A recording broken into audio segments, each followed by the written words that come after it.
Welcome to the Fringe with the sun out. And here we are 5 minutes later.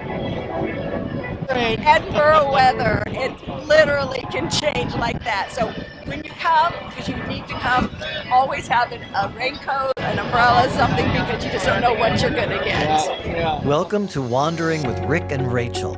Come with us as we explore culture, history, art, food, and wine, guided by curiosity and love for the unexpected. This time at the Edinburgh Festival Fringe.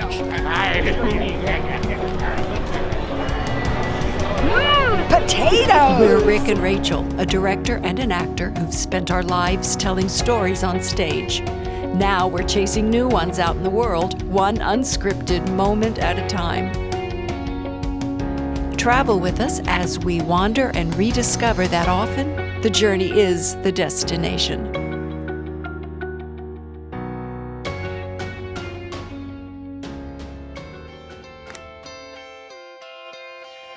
Every summer, the city of Edinburgh is transformed into one of the busiest and most unique festival cities in the world.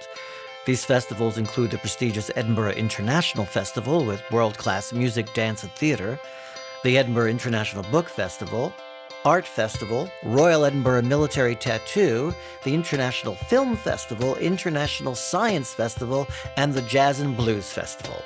However, the one festival that completely takes over the city and turns it into one big, chaotic, and joyous party is the Edinburgh Festival Fringe, where almost every available space, pubs, churches, college classrooms, circus tents, and theaters large and small, are turned into unique performance venues where festival goers can find nearly every type of live performance created by artists from around the world. This is one of the more perfect weather days that we've had in Edinburgh, although the weather has been great for this festival. Yeah, normally there's a lot of rain and gray skies and cold wind. We have wind, there's a lot of wind, although not where we're standing at the moment. This year, there are nearly 4,000 performances, not like separate performances, but people performing in shows, dance, theater, performance art, circus comedy, pieces, opera, yeah. in hundreds of venues all over the city. So if you're wanting to come and you get the Fringe book, you can get it online. They have a website. We'll have to put a link to that. And it's going to take some time to go through that book and go through it online or the actual book to decide what you like to see, what you want to see. You got to put it together. You got to be very strategic, figuring out your balancing act. Sometimes you'll see 4 or 5 shows in a day, and you're just going to run from one to the other to the other. So you've got to know where you're going, how you're going to get there, if you can actually make it. Sometimes you have to leave a show before it's over to get to the next show. But this is the closing weekend, and as you can see, as our friends have told us here in Edinburgh, this is also a bank holiday weekend. So Edinburgh becomes very, very full on this weekend, and as you can see behind us, pretty lively.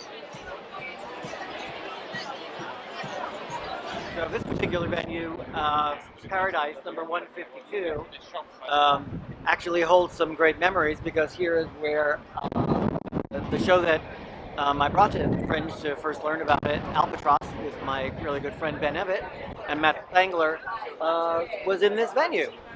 So excited always to walk by it again and see it. Right, so if there's anything resembling the heart of Edinburgh during the festival, it is where we are right now, which is the Royal Mile. And this street, all the way up there to the castle, goes way down that way, and it gets shut off to vehicular traffic, becomes completely pedestrian only. You will find people out here that are doing shows. They've been given time slots by the city and the Fringe to perform bits and pieces of their show so that they can get the word out and drum up an audience. There are also, not just here, but throughout the city, what feels like millions of people handing out leaflets for shows, because with so many shows, Millions of people handing out leaflets. with so many shows, they have to work so hard to try to get even half a dozen to a dozen people in their audiences. So there will be so many people trying to give you a piece of paper to come see the show, and they have very inventive ways to get your attention and to do this. You don't have to. Don't be a jerk, but be nice, say no, because otherwise, I swear, you will have just bags and pockets full of paper. Of course, maybe you want that as a memento of being here. Wallpaper, a couple of rooms with it, whatever. Also, there are buskers, people performing, living statues. It's just a constant flow of people. It's a very, very exciting place to be. Shall we walk down the Royal Mile? Let's take a little walk. Let's do it.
Hello.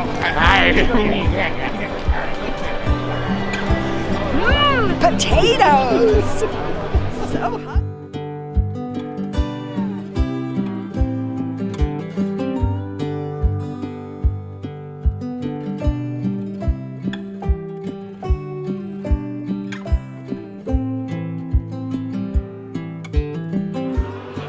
Well, a very necessary break at the end of our day. Cheers. It's not exactly the end of our day. No, but we're already about 13,000 steps into the day. Yeah. But we've seen 2 shows. We walked around a lot. We have another show this evening, and then we're going to get a very late dinner. If you like to sit down Like this. and have a nice meal, as soon as you know your dates and when you're coming out, I suggest you make reservations. Do some research, find restaurants you'd like to eat at, and go ahead and book your table. Edinburgh's a city of roughly a little over 500,000 people. We've been told that the population doubles during the festival. So, and that includes people who left. People flee the city when the festival comes, but the population still doubles. And there's still a million people here. Right. So when you're running around, when you're seeing shows, you're not going to really have time to sit down or want to have a meal. You're going to grab something to go. But eventually you want to sit down, have a nice quiet dinner. So book yourself something, do yourself a Or favor. a nice 5 o'clock glass of wine. Yes, but you don't have to book that. You just got to look for that. That's all I have to say. I'm going to start drinking some wine and doing more people watching.